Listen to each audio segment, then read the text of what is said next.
దమ్ము ధైర్యం ఉంటే ప్రతిపక్ష హోదా ఇచ్చి చూడండి అని చెప్పేసి వైఎస్ఆర్సీపీ ముఖ్య నేత అయినటువంటి సజ్జల రామకృష్ణారెడ్డి గారు చంద్రబాబు నాయుడు గారి గురించి మాట్లాడుతున్నారు. అయితే ఇదే అంశానికి సంబంధించి మరిన్ని విషయాలు తెలుసుకోవడానికి మనతో ఉన్నారు senior journalist doctor Kanakadurga Vadlamani గారు. మరి నమస్కారం అండి. నమస్తే అండి.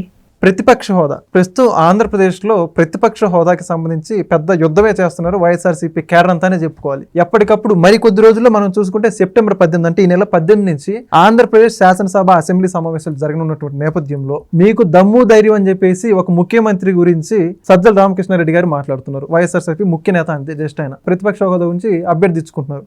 ఏమంటారు? మీకు అప్పుడు అర్థం అవ్వాలి. ఎందుకంటే ఏంటి అర్థం అవ్వాలంటే జగన్మోహన్ రెడ్డి రాడు అసెంబ్లీకి, కానీ ఏదో ఒక బహానా చూపించాలి. సో రివర్స్ లో మాట్లాడటం అంటారు దీన్ని. జగన్మోహన్ రెడ్డి ఎలాగా రాడు, అది సజ్జలకి తెలుసు. నే కాదు కదా బ్రహ్మదేవుడు వచ్చి చెప్పినా వినడు, మూర్ఖుడు అని తెలుసు. కాకపోతే అది చెప్పుకోలేరు కదా, అందుకని అంబటీను ఈయన కలిపి నాటకాలు ఇవి. మీకు ఇప్పుడు అర్థమైందా? జగన్మోహన్ రెడ్డి కల్లో కూడా రాడు అసెంబ్లీకి. అంత దమ్ము ధైర్యం ఆయనకి లేదు. ఈయనకి లేదంటారు దమ్ము ధైర్యం? జగన్మోహన్ రెడ్డికి లేదు. చంద్రబాబు నాయుడు గారు అందుకే దమ్ము ధైర్యం ఉంటే నువ్వు అసెంబ్లీకి రా అన్నారు. నువ్వు అసెంబ్లీకి రా అని అడుగుతున్నావా? నువ్వు నీకే దమ్ము ధైర్యం ఉంటే నువ్వు ప్రతిపక్ష నేత హోదా ఇవ్వు అని పాపం సజ్జల గారు అడుక్కున్నాడు. ఎవరి కోసం? జగన్మోహన్ రెడ్డి కోసం. జగన్మోహన్ రెడ్డి చెప్పుంటాడు నువ్వు అడుగు నా తరఫునని. అందుకని ఈ పదాలు మళ్ళీ రివర్స్ లో పెట్టి, అంటే మాకు ఇవ్వండి బాబు అని అడుక్కోకుండా కొంచెం రాయల్ గా అడుక్కోవడం అనమాట ఇది. ఓకే ఓకే, అది మీరు అలా తీసుకోవాలి. అందుకని మొదటి నుంచి ఇదే గేమ్ ప్లే చేస్తున్నట్టున్నారు వాళ్ళు. వాళ్ళేంటి ఇప్పుడు మొత్తం 5 ఏళ్ళు అయిపోయినా ఇలాగే ఉంటారు వాళ్ళు. ఈ 5 ఏళ్ళు ఆయన అసెంబ్లీకి రాడిని రాసిస్తాను, మీకు తెలకాయితం పట్టండి. అంటే ఒకవేళ అసెంబ్లీకి రాండి అనే ప్రస్తావన వస్తే మాత్రం దమ్ము ధైర్యం ఉంటే ఇచ్చి చూడండి. లేకపోతే ఇంకేదో ఆ టైంకి ఏం దొరికితే అది పట్టుకుంటారు. ఇదే రిపీట్. మీకు ఏమి అసలు సందేహం అక్కర్లేదు. నిస్సందేహంగా జగన్మోహన్ రెడ్డి అసెంబ్లీలోకి అడుగు పెట్టే దమ్ము ధైర్యం లేవు. మీకు అసలు దాని గురించి ఇంకా ఆలోచన అక్కర్లే. అయితే ఏంటంటే పాపం అంబటి రాంబాబు గారు ఏదో ట్రెక్కింగ్ చేసుకుంటున్నారు. హ్యాపీగా ట్రెక్కింగ్ చేసుకోక ఆయనకి ఎందుకు మధ్యలోను రామాయణంలో పిడకలు పెట్టడం. అలాగా ఈయన గారు మధ్యలో వచ్చి మళ్ళా ఈ దమ్ము ధైర్యాలు లేకపోతే ఈ ప్రతిపక్ష నేత హోదా ఇవ్వండి ఇవన్నీ ఎందుకండి రాంబాబు గారికి? ట్రెక్కింగ్ మధ్యలో వదిలేసి మరి ట్రెక్కింగ్ మధ్యలో వదిలేసి కాస్త ఏదో మనిషి కొంచెం అందంగా తయారవుతాడు. మరి ట్రెక్కింగ్ చేస్తే కాస్త డాన్స్ చేసుకోవచ్చు కదా. సరే సజ్జల గారు అంటారా? అసలు సజ్జల గారు పాప సడన్ గా బయట పులివెందులలో డిపాజిట్ కోల్పోయాక వచ్చి సజ్జల మాట్లాడారా? అసలు దాని గురించి ప్రస్తావించినట్లేదు. అక్కడ మాట్లాడాలి కదండి. మీకు దమ్ము ధైర్యం ఉంటే, మీ దమ్ము ధైర్యం మీరు పులివెందుల డిపాజిట్ కోల్పోవడం గురించి మాట్లాడి ఉంటే ప్రజలకు కొద్దిగా అర్థమై ఉండేది. మరి పులివెందుల వెళ్తే విఐపి దర్శనం, శీఘ్ర దర్శనం, అతి శీఘ్ర దర్శనం, ఇవన్నీ ఎందుకండి జగన్మోహన్ రెడ్డి గారు కదా.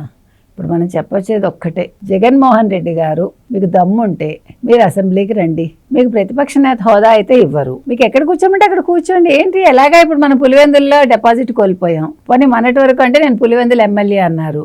సరే మీరు పులివెందుల ఎమ్మెల్యే అయినా మాకు లెక్కలేదని మీ ప్రజలే మిమ్మల్ని జెడ్పీటీసీ ఎన్నికల్లో డిపాజిట్ కూడా ఇవ్వకుండా మాకు తెలుగుదేశం కావాలన్నారు. ఇంకా బెట్టెందుకు, ఇంకా ఏదో ఊడబడుస్తాను అనుకోవటం ఎందుకు వైసీపీ వాళ్ళు?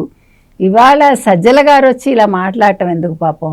అయినా పైగా ఏమంటున్నారు, 2014-19 మధ్య ఏమైందో చూసుకోండి, 19లో మీరు ఎలా ఓడిపోయారో చూసుకోండి ఏంటంటో మాట్లాడుతున్నాడు. 19లో ఆయన ఓడిపోవటానికి మీరు ఆడిన నాటకాలు, ఒక బాబాయ్ హత్య, ముఖ్యంగా ఒక నారాసుర రక్త చరిత్ర, అది గుర్తుపెట్టుకోండి. అబద్ధాలు చెప్పకండి. మీకు ఇవాళ దమ్ము ధైర్యం మీ జగన్మోహన్ రెడ్డికి ఉంటే అసెంబ్లీకి వచ్చి పులివెందుల నియోజకవర్గంలో ఉండే సమస్యల గురించి చర్చించమనండి. ఏమొద్దు, రాష్ట్రం అంతా సమస్యలు పక్కన పెట్టండి, ఆ ఒక్క సమస్య మాట్లాడమనండి. ఇవాళ మనను నీళ్ళు వచ్చాయా కుప్పానికి మొత్తం అంతా? పులివెందులకు కూడా ఇస్తామన్నారు కదా. మీరు మంచి అపోజిషన్ లీడర్ అయితే ఆ విషయాన్ని ప్రస్తావించండి.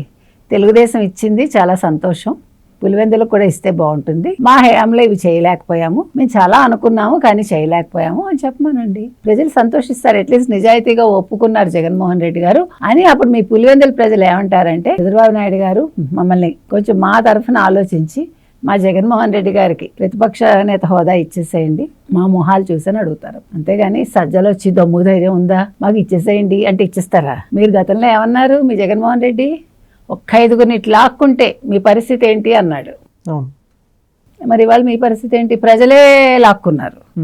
మరి అంటే మరి ప్రజలు లాక్కున్నప్పుడు ప్రజలు అడిగే దమ్ము ధైర్యం లేదంటారు వీళ్ళకి? మరి ఏమండి, పరదాలు ముఖ్యమంత్రికి ఒకప్పుడు, పరదాల ప్రతిపక్ష నేతకి దమ్ము ధైర్యం అంటే ఏంటో ఎలా తెలుస్తుందండి? ఆయన డిక్షనరీలో ఉన్నాయి అలాంటి పదాలు. ఓకే, అంటే ఇప్పుడు ఆయన కావాల్సిన ప్రతిపక్ష హోదా, అది చంద్రబాబు నాయుడు గారు ఇవ్వలేరు, ఎందుకంటే ఇవ్వలేరు. ఒక ఆయన ముఖ్యమంత్రి చేతుల్లో లేదు. చేతుల్లో లేదు.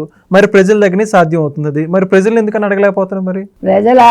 ఇప్పుడు చాలా నిలదీస్తారు వాళ్ళు, అందుకని భయం. ఇప్పుడు ప్రజలు అడిగేదానికి ఆయన సమాధానం చెప్పే స్థితిలో లేడు ఆయన. ప్రజలు ఏదైనా ఇప్పుడు మాట్లాడడం మొదలు పెడితే ఈయన ప్రతిపక్ష నేత హోదా అడగడం కాదు, ఇప్పుడు ఎమ్మెల్యేగా రాజీనామా చేయాల్సి వస్తుంది. అందుకని ఆయనకి తెలుసు వాస్తవాలు, ఊరికే ఏదో తాటాకు చప్పుడులాగా ఇలా చేస్తూ ఉంటారు. ఆయన రాడని వీళ్ళకి తెలుసు, రాడని మళ్ళీ ప్రజల్లో ఆ పరువు పోతుంది కదా. అందుకని మేము చాలా చూసారా, మేము చంద్రబాబు నాయుడుని ఎలా నిలదీశామో అని రేపు పొద్దున్న చెప్పుకుంటారు.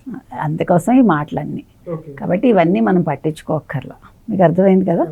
సో రేపు సెప్టెంబర్ 18 కూడా జగన్మోహన్ రెడ్డి రాడు అని చెప్పి ముందే ఇల్లు మొత్తం క్లియర్ కట్ గా చెప్పేశారు. మీకు క్లారిటీగా చెప్పారు, 18 మేము రాలేము, మాకు దమ్ము ధైర్యం లేదు అని వైసీపీ తరఫున, ముఖ్యంగా జగన్మోహన్ రెడ్డి తరఫున సజ్జల గారు హామీ ఇచ్చారు. తర్వాత పాప మిగతా 10 మంది ఎమ్మెల్యేల గురించి మనం బాధపడుతున్నాం. వాళ్ళు పాప ఒక్కసారి కూడా అసెంబ్లీ మొహం చూడని వాళ్ళు చాలా మంది ఉన్నారు. అంటే ఇప్పుడు మనం సజ్జల గారిని ఏం అడుగుతున్నామంటే, సజ్జల గారు పోనీ జగన్మోహన్ రెడ్డి గారికి దమ్ము ధైర్యం లేదు, వాళ్ళకి దమ్ము ధైర్యం ఉందిటండి, పాపం వాళ్ళని ఒక్కసారి అసెంబ్లీకి వచ్చి ఆ సరదా ఏదో తీర్చుకొని ఇవ్వండి, అన్ని కోట్లు ఖర్చు పెట్టుకుని వాళ్ళు ఎమ్మెల్యేలు అయ్యారు అని మనం వాళ్ళ తరఫున చెప్తాం. Thank you. Thank you. Please subscribe to Leo News for more videos.